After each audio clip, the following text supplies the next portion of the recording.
Okay, you guys ready? Because I'm about to make it happen. Let's do it. All right, making his Sons of Montezuma podcast debut. Let's see if you can hear me. Can you hear me? Can you hear me? I can hear you, yeah. What up, JR? JR Tolver.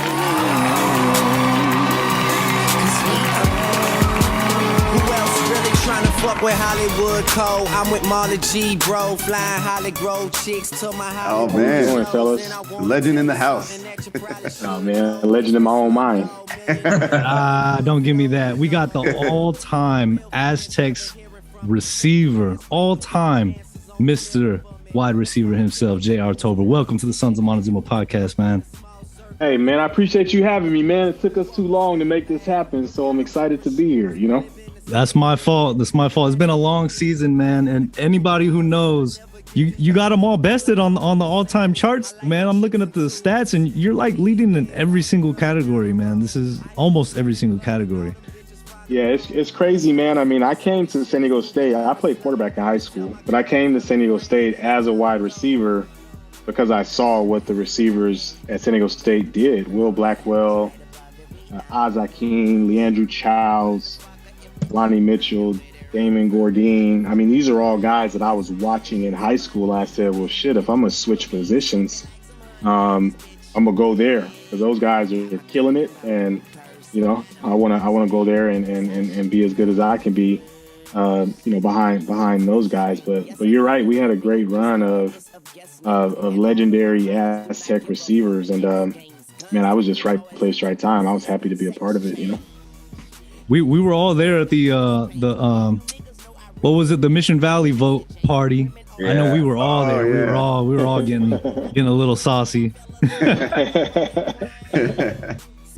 But man, you know, besides Dan and James, if there was one person very early on in the process of Sons of Montezuma, JR, you were one of the first that I reached out to, that I wanted to, you know, get some feelers out, like, hey, this is what we're going to do with Sons of Montezuma. What do you think for this year coming up? It's a weird year, you know, playing in Carson, and to see how far this team has come, 11-1, like, it's ridiculous. I don't think I envisioned that this season was going to happen and unfold this way, but man, what's your overall take on this season and what it's meant for the team, you know?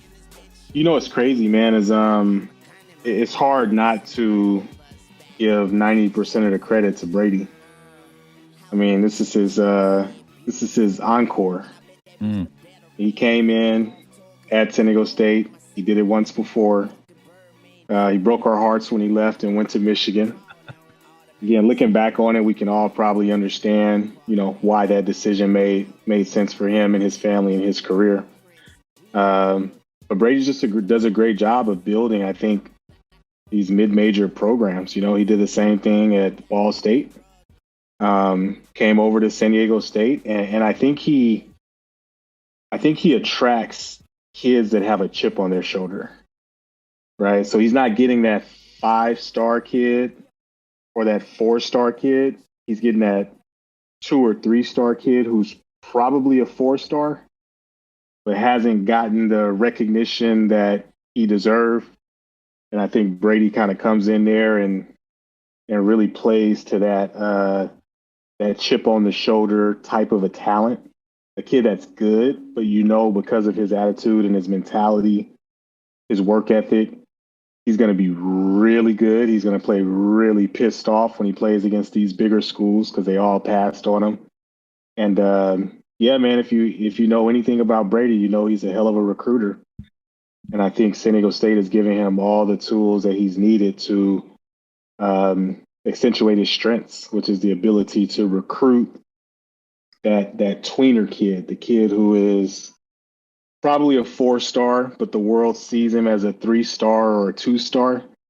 And Brady brings him into the program, gets him under the staff, gets him in the weight room, gets him bought into the culture. And away we go. What this program is, man, is a 4-star program, 5-star program, but everybody looks at it like a 2 or 3-star program. And I think, like you said, there's a lot of kids out there, man. I mean, honestly, like every kid can't have a 5-star, but I think the NFL does a great job of highlighting who was a 5-star when they play in the Super Bowl, right? And it's very rare that there's a football team that's full of, quote unquote, 4 or 5-star athletes. But there's more 2 and 3 stars who are 4 and 5 stars in their heart than they are on paper. And, as an athlete, man, you're looking for anything that can give you that competition give you the edge from a competition standpoint. I think the perfect example of it is really Cameron Thomas, because he had Mountain West offers. He was a 3-star recruit, but he came in right away and he played right away. So there had to be a miss just in the whole scouting spectrum, because he wasn't one of these that was a Johnny come lately who put in his time and had to grow through the program. He was impactful really early on, even as a freshman. Yeah, and I think Darren Hall is another good example. Right, yeah. Darren Hall had some Pac-12 offers, but he wasn't offered by USC and UCLA. He was kind of offered by some of the mid to lower, tier Pac-12 schools. And he came in here with a chip on his shoulder, played as a freshman, became an all Mountain West player, worked his way to the Senior Bowl, all the way to be a 4th-round draft pick in a 4-year period. So they're all over the field. Keyshawn Banks, Jonah Tavai, Jesse Matthews. Whether you guys realize it or not, Jesse Matthews is going to play on Sundays. The kid is just too good at catching the football. He's explosive. He's not the tallest guy in the world or the fastest guy in the world, but he makes plays. And I was with Norv Turner on the sideline, who actually drafted me to the Dolphins my senior year. And Norv Turner he's retired now, but Norv Turner is a perennial NFL coach, one of the best to ever do it. And he was salivating over Jesse Matthews. Mm-hmm. We were a kid like that. We were talking about him before, about what do you think makes Jesse special? Because I see great body control, great timing.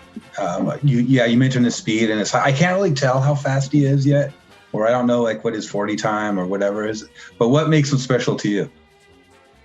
I just think athletically he's really well put together.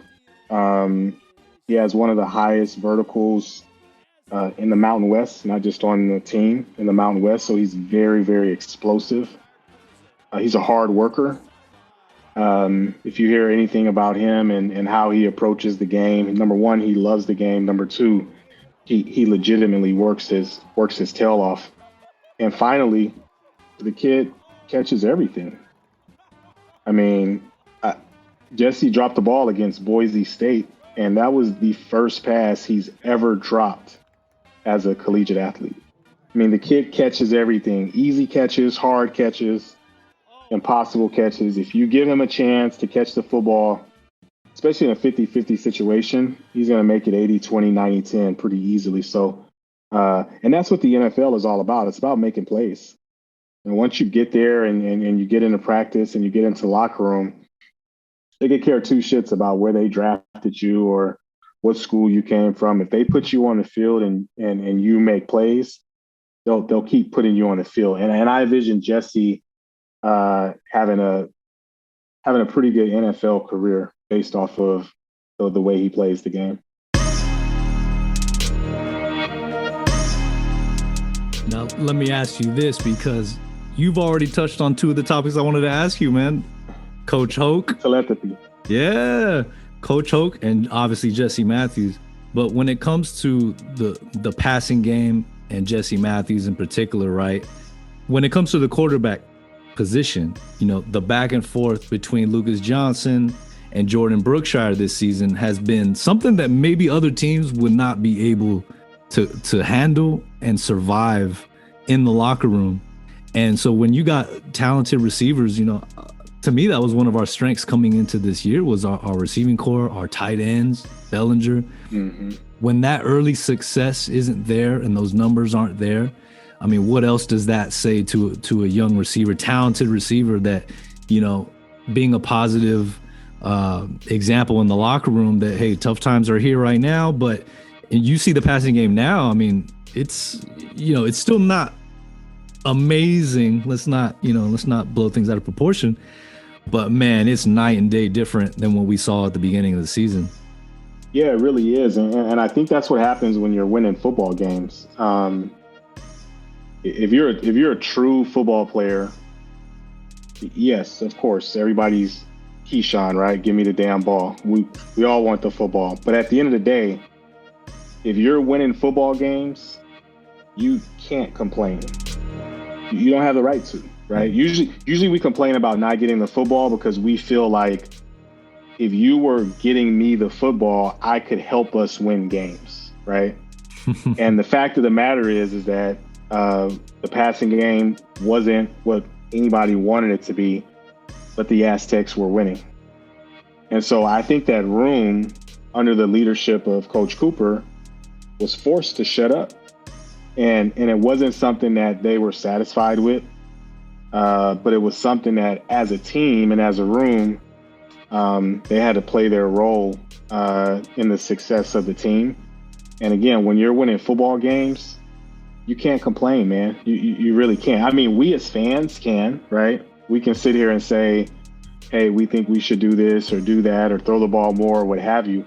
But if you're sitting in that locker room with 100 other guys and you found a way to string 6, 7, 8 games in a row, if you didn't catch one ball, you don't have the right to say anything. So I think that's kind of where the receivers, and again, our receivers we're a little bit of a finicky bunch, right? Like we have our own little prima donna issues when it comes to a lot of stuff. But the one thing that'll ground even that room is wins.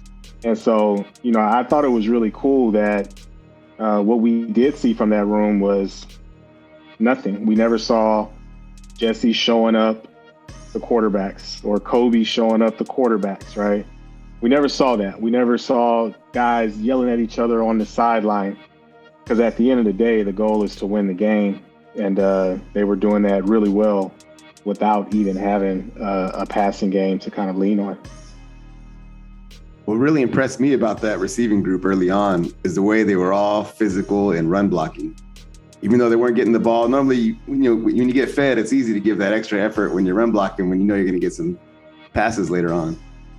But even though they still weren't getting fed the ball, they were still going all out, blocking hard. They were shavers. We called them out early in the season several times for throwing some great blocks. And I think that's a big deal that shows the coaching of Coach Cooper, is that they were still physical in the run game, even though they weren't getting taken care of in the passing game necessarily. Yeah, absolutely. And, you know, receivers were taught from day one that the difference between an 8-yard gain and an 80-yard gain is you. Like, it's as simple as that, right? If I can come off and make my block, 8 yards down the field and give that running back the space he needs to turn on his jets and outrun the defense to the end zone, I did my job. If I don't, and, my cornerback comes off or the safety I'm cracking down on, comes off and makes the play, very easily you could eliminate a 70-yard touchdown run just because the receiver didn't do his job. And again, these aren't the things that announcers talk about on TV, but this is the stuff we talk about in the wideout room, right? We know the difference between an 8-yard run and an 80-yard run is us. And so I think that the pride instilled in that group of doing their job, Coach Cooper, the way he's coached those guys and stayed on them and mentored them and developed them, you're absolutely right. They did a great job of blocking in the run game when they had to. Man, I'm glad you said that about Coach Cooper, like kind of off the record, but I was actually out somewhere like maybe a year or two ago, and somehow Aztecs got in the conversation. You know me, I'm probably always talking about the Aztecs, and the person I was talking to actually, who I just met for the first time, actually knew Coach Cooper and had nothing but like the most awesome things to say about his character and who he was as a person. Like, it was kind of shocking to hear how they were talking about him. Like, okay, very cool. But just for them to vouch on who he was as a person, like, wow, okay. I would have never, you don't expect to hear that. It kind of humbles you in a sense. Like, man, what are people saying about me? Oh yeah, I know Mateo. I know JR. Wow, do they really know you? And what are they saying about you? Man, yeah, for sure. I don't want to know. I don't want to know that conversation. Not if you see me at an Aztec game for sure.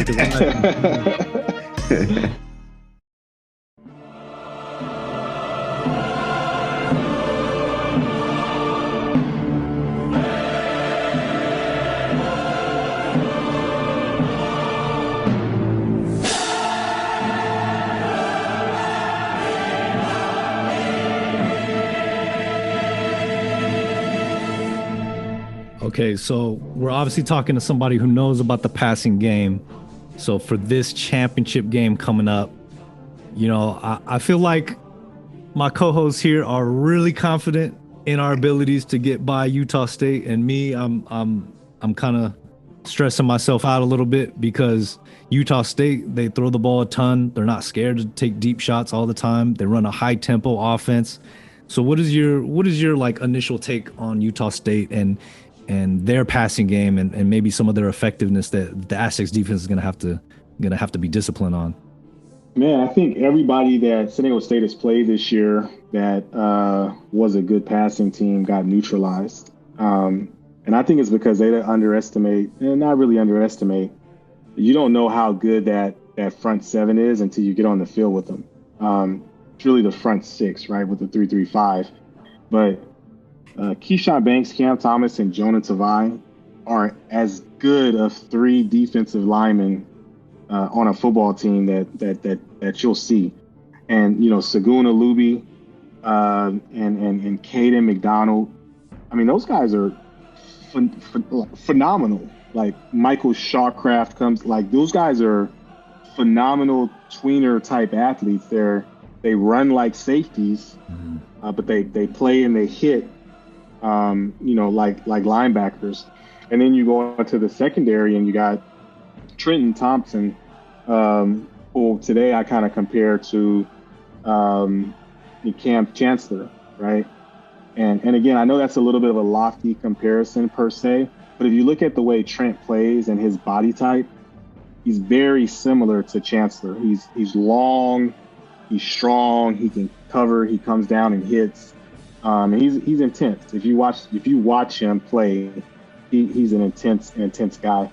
And then Patrick McMorris and what he's been able to do on the field this year.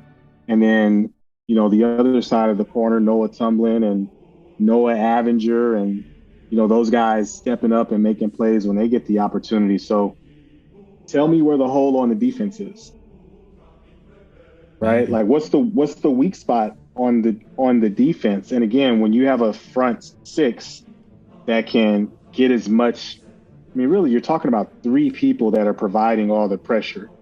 Tavai, Banks, and Cameron Thomas.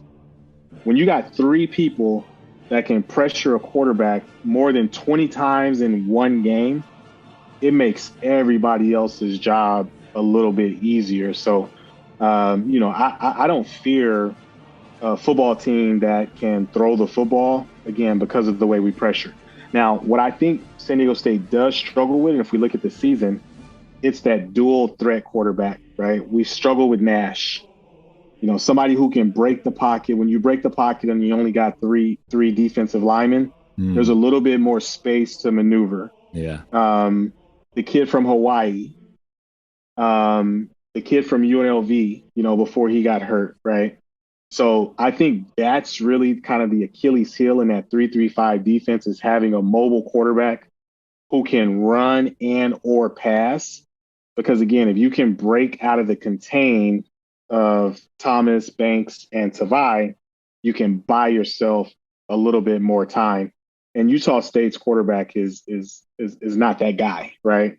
He wants to sit back there and throw the football, just like Boise State's quarterback, just like Carson Strong at Nevada. And that just does not play into the strengths of that plays right into the strengths of that San Diego State defense. They're saying he takes a lot of hits. I don't know if he's going to be able to take these hits this weekend, man. Yeah, them boys don't mess around when it comes to getting to the quarterback. They are racing to the quarterback every single play. And they got Leroy Glover. Jordan Thomas is also obviously the defensive line coach. But I played with Leroy Glover in Dallas. We were on the Cowboys together in 2005. And Leroy's a Hall of Famer. Yeah. Like legitimately a Hall of Famer. So now you have a guy who's an assistant D-line coach coaching Jonah Tavai, Cam Thomas, and Keyshawn Banks. And on top of, their already athletic ability, they're getting literally the secret sauce as it pertains to playing the position. It's a recipe for disaster for opposing offensive lines and opposing quarterbacks. Yeah, that's the joint. That's the joint. That's the jam. Yeah. Turn it up and play it again. That's the joint. That's the jam. Turn it up. I saw him there on the sideline and I was like, that's right. We got Leroy Glover on. We got him on staff or whatever. I almost lost it because I completely, it kind of escaped my consciousness that, he's on the sideline. He's coaching these guys up and, like, what did you say? He's like a grad assistant or something like that, right? So it's like, but he's in their ear, like, unbelievable. I mean, he was just coaching the Chargers last year, so let's not act like he hasn't seen it all from both sides. No. And he's kind of taken a year off this year from the professional coaching, and I had a cigar with him right before the season started, and he was telling me he's kind of been talking to Brady, and I started texting Brady like, Brady, man, Leroy want to come? He's like, JR, I'm working on it. So yeah, the Aztecs, I think the gem fell in their laps with Coach Glover, and I don't anticipate him being at San Diego State for very long. He'll probably be back in the NFL next year. But this has been a great time to have him on staff. Just think about that D-line coaching they're getting between Hoke, who's one of the best defensive line coaches in the game, and then Glover and Thomas, who was one of those guys that excelled beyond his natural athletic abilities. For sure. Man, that's a nice room to be in with. Yeah, and then you got Coach Maddox, who has mastered this 3-3-5 defense. He does a great job of calling the defense, bringing pressure at the right time, dropping back in coverage at the right time. So you're right, man. It's just kind of this amalgamation of little nuances and positives that have really led to this Aztec defense being one of the best in the country. So what do you think, guys? Why haven't I brought JR in like almost every week?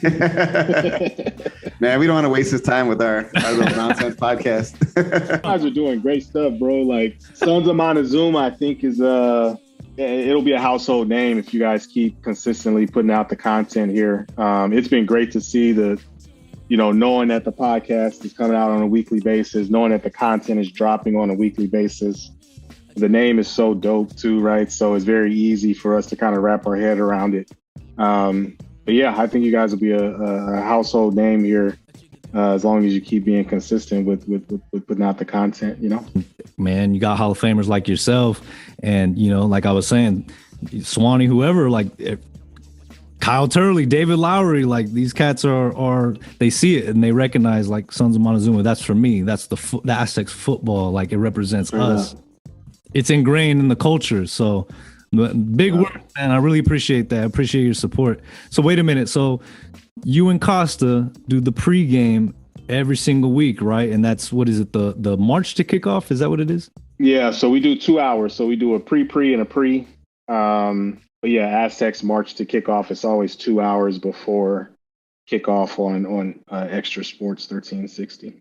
All right, Aztecs fans. So if you haven't been tuning in, you definitely want to do that before every Aztec game, whether you're in the parking lot or at home or driving in your car on your way, trying to make opening kickoff on the TV. You definitely want to check that out.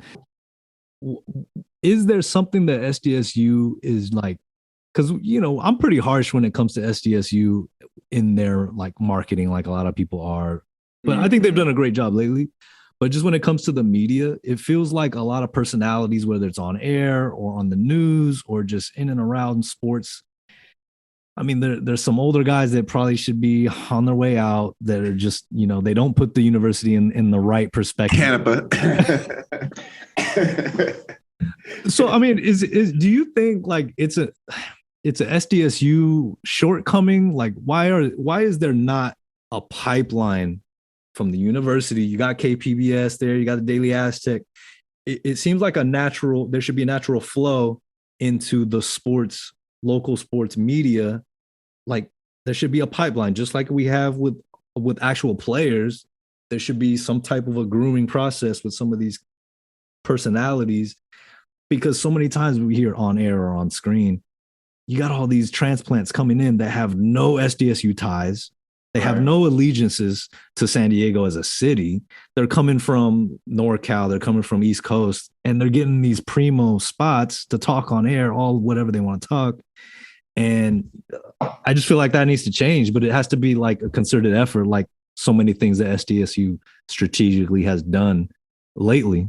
But I don't know. Well, I don't know if it's SDSU, man. I mean, if you think about the tone of the San Diego Union Tribune, whether they're covering the Chargers or the Aztecs or whoever, the tone is cynical, right? Yeah. And I don't know if that's kind of like their brand per se, as it pertains to how they write and how they cover sports. But we did have a couple of like pieces. When I played, we had Channel 4, so we had Billy Ray Smith, and we had RG. And that was like a dedicated like San Diego State media outlet.